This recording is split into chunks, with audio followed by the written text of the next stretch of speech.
Hi there, welcome back. This is Jesamine, and Jesamine creates another part 2 for our gouache discussion. Okay, so here I have, you already saw the sketch I made last week, and now I have a longer version of the sketch. So I normally, when I sketch, I always do it, especially with gouache, I just don't do the details, just a form. So when I use gouache, I don't use fine liner or any fountain pen. I did it before and my fountain pen was not really happy with it. So some people ask me, can you also combine a fine liner, working with fine liner and gouache? I don't suggest, especially if you are working with thick paint with gouache, I don't suggest using a fine liner or pen or a fine liner or fountain pen, but I can suggest using a normal roller ball pen or just a normal ball pen or a colored pencil to if you really want that sketchy look or you want to do the details with lines and everything like that, not just like what you do with your fine liner and watercolor. So no, it's not really fine using a fine liner with your gouache, but I suggest you can use pencil, just a normal HB pencil if you want to show that lines, but then you're not gonna get that a very dark black fountain pen if you're using black pen. But you can also just use a colored pencil in black. That's a perfect combination with gouache. Can you combine watercolor and gouache?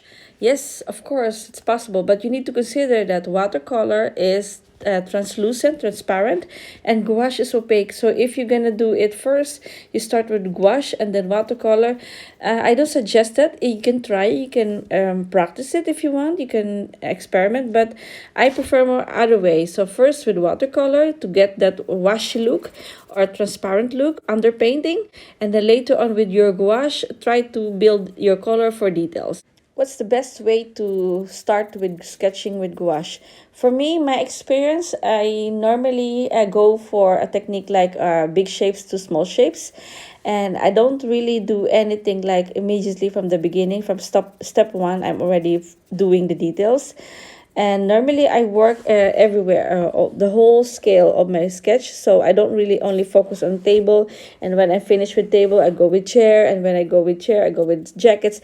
I go everywhere because you need a plan when working with gouache. So if the other side is still wet, then go to the other side, work with the other side, especially because gouache dried fast on your palette. So you want to use that time, you want to use that wet gouache on your sketch. So the best thing is working with the whole painting rather than just focus on some area. So my technique is really working on the whole part, the whole thing. But the nice thing is I work with the whole part, the whole thing, instead of just one subject.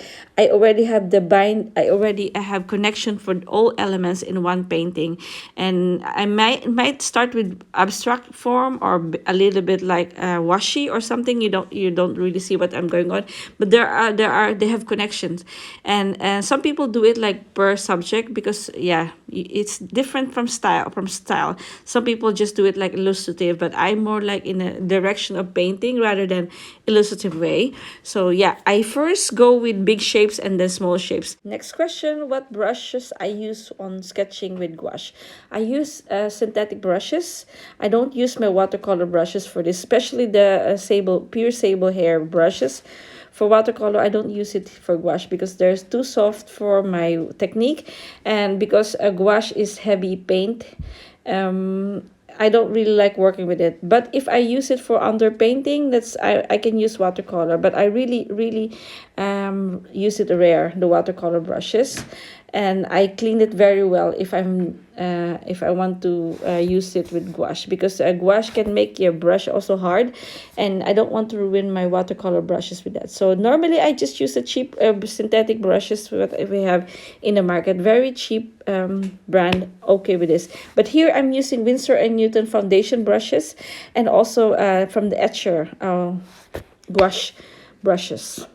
What is the ideal medium to use with urban sketching? Watercolor or gouache? With me, it depends on the subject. If I, for example, just do an urban scene, like buildings and not too much textures in it, or I just want to make it simplified, then I go to straight with gouache, because with that I can easily capture the elements that I want. But if I'm enjoying the textures, for example, I'm in the market or anything, it depends on what I feel, or I just really go into details, then I choose my fountain pen and watercolor. That's always my perfect combination, fountain pen and watercolor. But I don't use anything with my gouache. I just use pure gouache when I work with it. It's actually ideal because you don't have to carry too much with you when you go urban sketching. That's one thing with gouache. Okay, let's talk about the sketch at first. By the way, this is the second part of the sketch. If you notice that cabinet there on the side where the bookshelves, this is unfinished. And on this part from here, I darkened that part and I wanted to be more focused on the table and jackets. And that's what you're gonna see on this scene. So that's why I said part 2. And these are the brushes, by the way, what I use for gouache. That's Winsor & Newton foundation brushes and also Etcher gouache brushes. And my watercolor here is from Winsor & Newton gouache and also designer gouache. And on the last part of this episode, you will see me sketching back-to-back gouache and egg tempera, comparing both. So if you have questions also about egg tempera and gouache, you can also maybe benefit on this video. So stay tuned. Back to questions. What is my favorite paper or the best material to use with gouache? Actually, here I'm using a Fabriano watercolor paper, and it's 100% cotton with texture. So hot press, no, cold press. You will see a lot of textures on this. It's okay to work with gouache. It's fine. Because it's 300 GSM paper, it's thick paper. So mostly with gouache, as long as it's thick, the best thing is it should be thick. And because gouache is chalky, so if you use with a thin paper, like 100 gram, it will crack. So I suggest to use a 300 GSM paper. But I love Fabriano 5, 50% cotton, white paper for my gouache. So thick paper and as much as possible smooth is the best thing for gouache.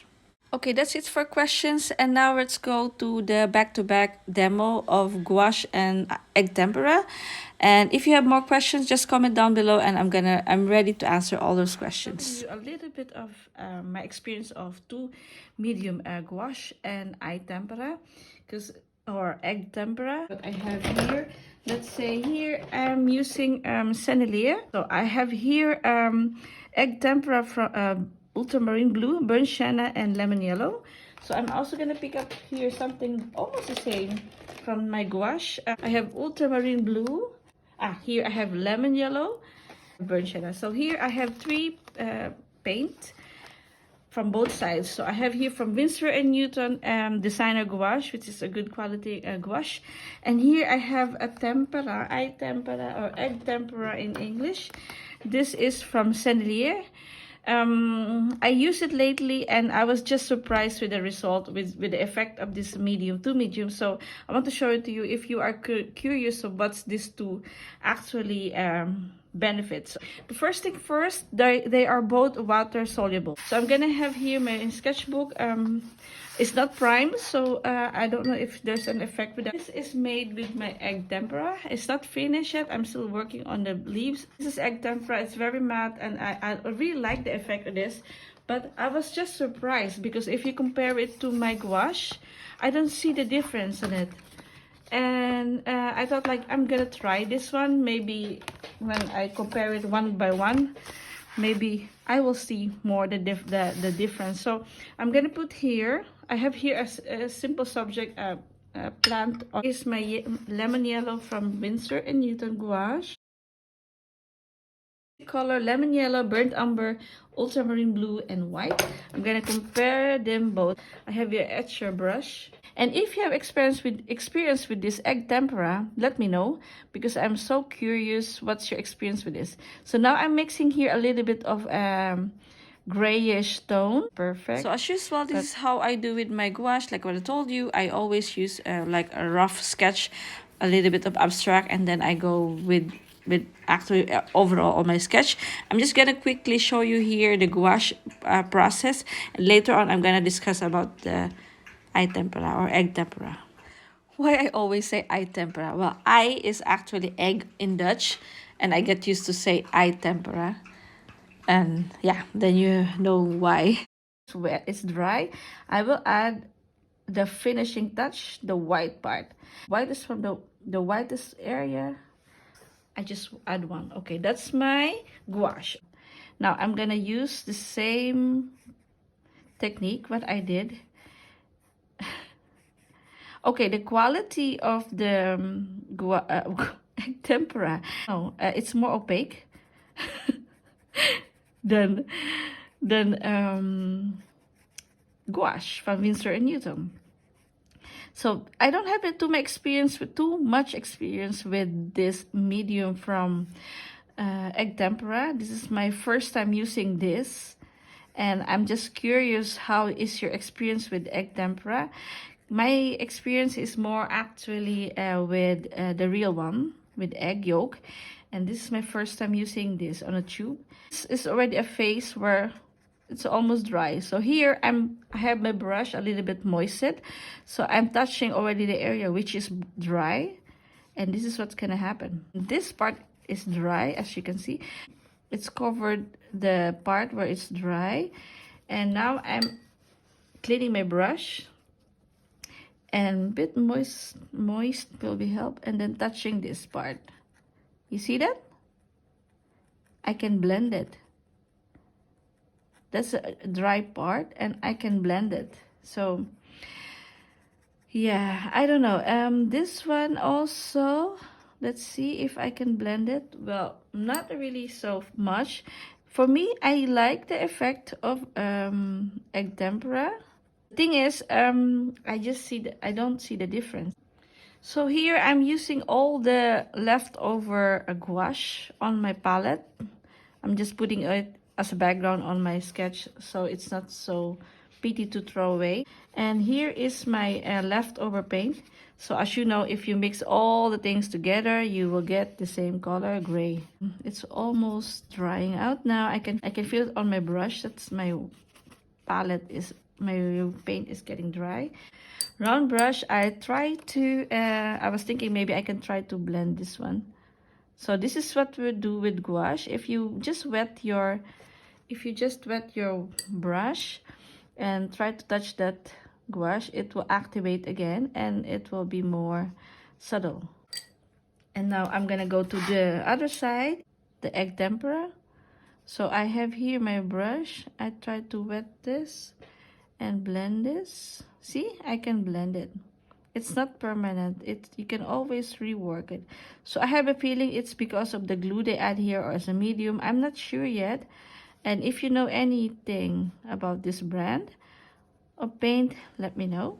Because for me, this is also new. So I hope you like this episode on my YouTube channel and comparing gouache with egg tempera, but also showing you my sketch on how I build up my sketch with gouache, and at the same time answering some questions regarding gouache and some do's and don'ts with gouache. I hope you enjoy this, and I hope you're also gonna try gouache painting. And also, if you consider investing on egg tempera, maybe it's also a good thing to show this one. So coming up next is my miniature tropical rainforest on sketching. So I'll see you next week and have a nice day. Thank you for watching. Bye.